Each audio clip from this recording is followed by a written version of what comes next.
I want to know what is that one hope a person can cling on to even when he is fully shattered from within. Marijuana, alcohol, bad habits, it's pushed onto us from pop culture. What do? We still lack that feeling of belonging to somebody. How should we deal with that discontent and loneliness? We come across crossroads where we are compelled to choose between two options. When I'm at such a stage, what should I be doing?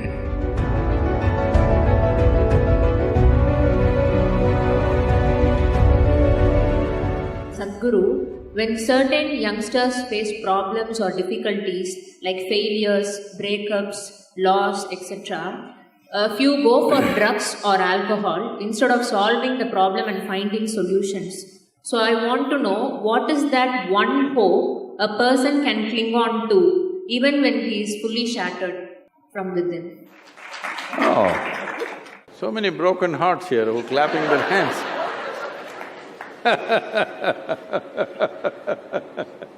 So, when he is fully shattered, what can he do? The question is, do you want to allow yourself to be fully shattered? That's a question. And many things that don't work out in your early life, you will see later on, it is a great blessing. There are many ways to look at this. Let me tell you this. This happened in 1941. This is just when the Nazi movement was building up in Germany and in some parts of Europe. So one day in Austria, a bunch of German soldiers came, broke into the homes, the Jewish family, a rich family, they broke the home and took away the adults, everything was robbed. And these two children, a 12-year-old girl and an 8-year-old boy, were taken away. They were taken to a railway station. Everybody got in and the little boy and the girl also got in, but the little boy forgot to wear his shoes. He left his shoes outside and they pushed him into the wagon. So without shoes he came. His sister, a 12-year-old girl, saw her kid brother coming without shoes and she got mad with him. She held him by the ear, boxed his ears, scolded him nicely, slapped him. Say, "You idiot, already we are in enough trouble, now you come without shoes." Because in Germany in winter, no shoes means you may lose your feet. So she's angry about that. In the next station, the boys and girls were separated. After 4 years, after the war was over, she came out of the concentration camp to find 17 members of her family, including her little brother, all had vanished. No records, no sign of them, they just evaporated. At that time, the only thing that bothered her was the last few things that she said to her little brother. She loves her brother, but the last few things that she said to him were such terrible things, it rang in her mind and troubled her. So she took a vow, if I speak to anybody in my life, I will speak in such a way, if this is my last word, I will not regret. This one thing transformed her life in such a way.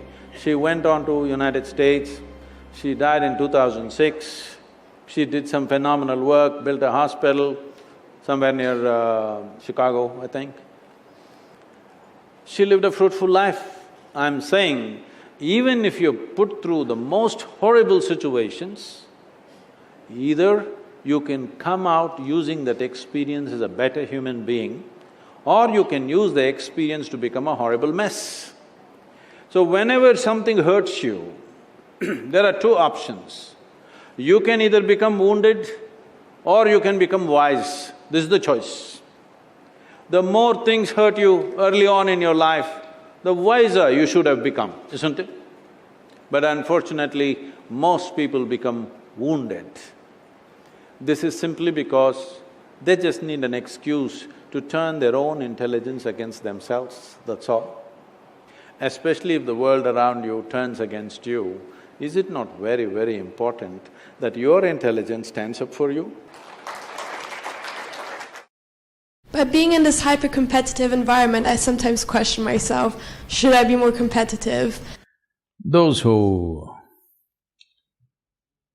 do not have any sense of their own competence will become competitive because their only pleasure is being one step ahead of somebody else. Because why I'm saying this to you is, being better than somebody, if it's a pleasure for you, you enjoy other people's failures. I call that sickness. This is not success. You, as a life, you want to be at your fullest. You have a right to be. Every life in creation, from a worm, insect, bird, animal, even a plant and tree, all striving to their best, isn't it? You also. But why are you concerned whether somebody is behind you? Why is it so pleasurable for you that somebody else is less than you? From early kindergarten levels, this sickness has been brought into human mind, which is causing so much unpleasantness on the planet, such ugly situations everywhere, but we don't seem to learn. We call this education, we call this competition, we call this society. No, very stupid way of handling things. Because the important thing is, for what you have come with, will you blossom to the fullest human being or not? This is the only question. This doesn't need anything other than constantly nourishing the atmosphere, not even the person. If you want a plant to grow, you don't do anything to the plant, you just take care of the soil, the atmosphere, the ambience. That's all that needs to be taken care of even for a human being, that you need to take care of the atmosphere so that everybody finds the fullest expression for their life. This is the most common thing amongst us, young people. Marijuana, alcohol, bad habits, it's pushed onto us from pop culture. What do we do? This question is everywhere. Youth in India are asking me all the time, Sadhguru, you have influence in the government, why don't you make marijuana legal for us? I said, why marijuana? I'll make cocaine also legal. You want meth? We'll make that also legal. What's the problem? The problem is just this. So I asked them, say, let me take you, I'm a licensed pilot. So, not me, but we'll get another pilot for you. On a small plane, we'll take you on a nice ride. But the pilot comes smoked up. You want to fly? No, they don't say no, they say, because they think by smoking they're flying. Then I say, okay, you're not getting it. You need a major surgery. And the surgeon comes really smoked up. You want this surgery? Oh no. So you understand, it lowers your faculties. If you lower your faculties, your life gets lowered or high. Lowered. So never use the word high again. You say, I smoked and I'm low.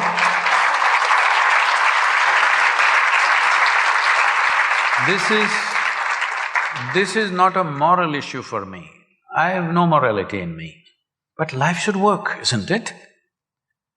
Suppose my eyes become dim, do I live better? I'm asking. Hello? If my mind becomes dim, do I live better? Why do people think by lowering faculties, life gets high? No, it doesn't. It's just giving you an illusion like that, for which you will pay a price. At this stage in your life, you must look for those things which will heighten your faculties, not lower your faculties, isn't it? If you're interested, you come, I'll show you where. Look at my eyes, I'm always stoned. Yes, look at me, never touch the substance. Because the greatest chemical factory on the planet is here. Hello? The question is only whether you're ecstatic or anxious is determined by, are you a good manager of this one or are you a lousy manager? That's all that is determining this. If you're a lousy manager, you're importing chemicals from outside. If you're a good manager, you're conducting this the way you want and blissed out all the time.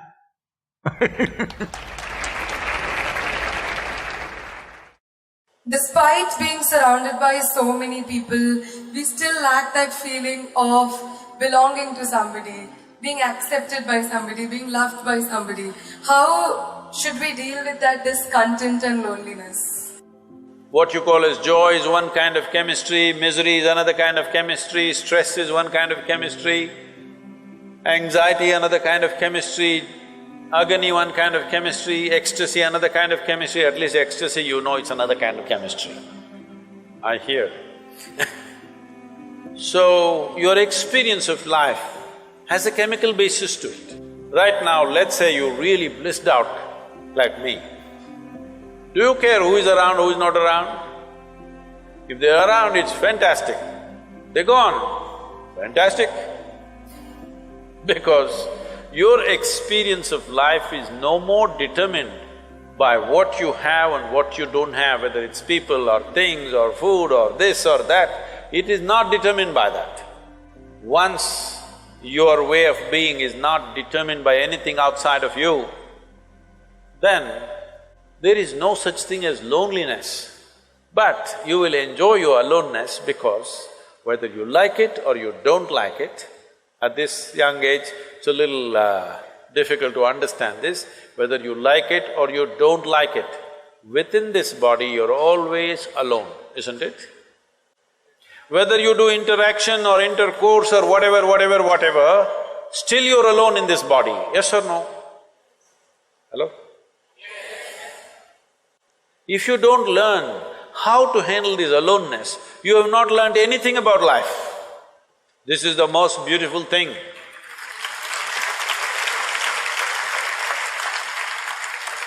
The most beautiful thing about life is, nobody can get here, it's just my space.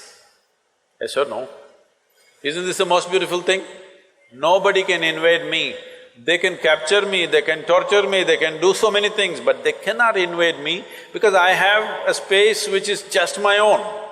Isn't this the most wonderful aspect of your life? Don't suffer that. That is the most beautiful thing. Very often in lives, we come across crossroads where we are compelled to choose between two options which were equally pleasing. When I'm at such a stage, what should I be doing? See, we must understand this. People are always thinking when it comes to education, career, choice of partners, marriage, at various points, what is the best thing to do? Let me tell you, there is no best thing to do in the world. Really, there's no best thing to do. Even if you take a very simple thing and put everything that you have into it, if you throw yourself into it, it could become a great thing. Is it the best thing? No. There is no best thing, because how do you decide what is best? What I'm doing is best or what you're doing is best? There's no such thing. Is spiritual process the best thing or chemical engineering the best thing? It'll be foolish even to ask that question, isn't it? It is just that if you throw your life into something, it can become a great thing. So don't look for best things because you'll waste your life always wondering what's the best thing. People come to me, they've been married for 35 years, have 3-4 children. Sadhguru, I don't know if I made the right choice.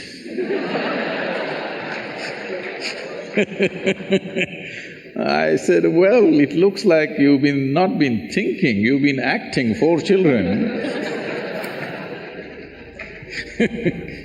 So, till the end of your life, you can go on thinking, what is the best thing, what is the best thing? There is no best thing. Whatever we put our heart and soul into and do it, it's a great thing. It may be a simple thing in somebody else's eyes, but in our experience it's a great thing, and that's what we should do.